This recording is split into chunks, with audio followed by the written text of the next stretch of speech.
I'll have the forecast in a moment, but first let's look at the current conditions. Currently it's 51. Formed in Marion tonight, and as Night Report's Mark Carvell tells us, everyone was guaranteed a good time. 10 of the state's most beautiful women rocked the Marion Civic Center tonight, all vying for a trip to Las Vegas. But sorry guys, these 10 luscious ladies are not available. These ladies are all contestants in the Mrs. Illinois USA pageant held tonight in Marion. Musical excitement was provided by Vance and the Valiants, and the first ever appearance of the pageant in Marion tonight looked to be a winner. And by the looks of things, the contestants' husbands all appear to be very lucky men. In Marion, for the SIU Night Report, I'm Mark Carvell.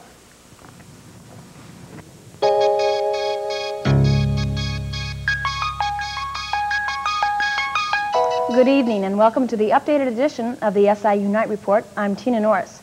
Japan's Prime Minister resigns in controversy.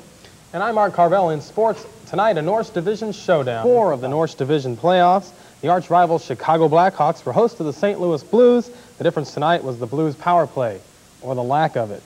The Blackhawks scored a shorthanded goal in the first period, and Steve Larmer's power play goal late in the third sealed the Blues' fate as the Blackhawks go up 3-1 in the North Division Finals with tonight's score 3-2 Blackhawks. The series moves back to St. Louis Wednesday. Elsewhere on the ice, Pittsburgh Penguin megastar Mario Lemieux is still questionable for tomorrow night's Patrick Division playoff game. The series is all knotted up at 2 games each for the Penguins and cross-state rivals Philadelphia. And tomorrow night we'll also see Game 5 of the Adams Division final between Boston and Montreal. The Canadiens can take the title tomorrow night as they currently lead the series 3-1. And the Pete Rose saga continues. The Cincinnati Enquirer is reporting that Rose's attorney, Reuven Katz, says baseball commissioner A. Bartlett Giamatti is nowhere near completing his investigation of the former Red Star.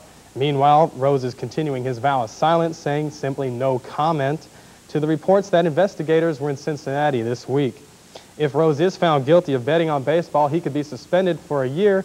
If unconfirmed reports are true that he betted on the Reds, he could be out for good.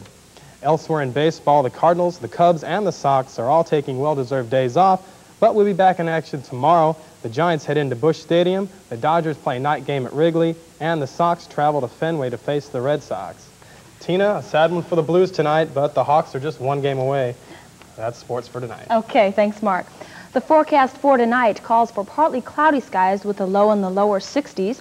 Tomorrow will be mostly sunny with a high in the mid-80s. Tomorrow night is expected to be fair and mild, a low in the mid-60s. And for Wednesday, mostly sunny and a continued warm front, high 85 to 90. Thank you for joining us for the updated edition of the SIU Night Report. For Mark Carvell, I'm Tina Norris. Good night.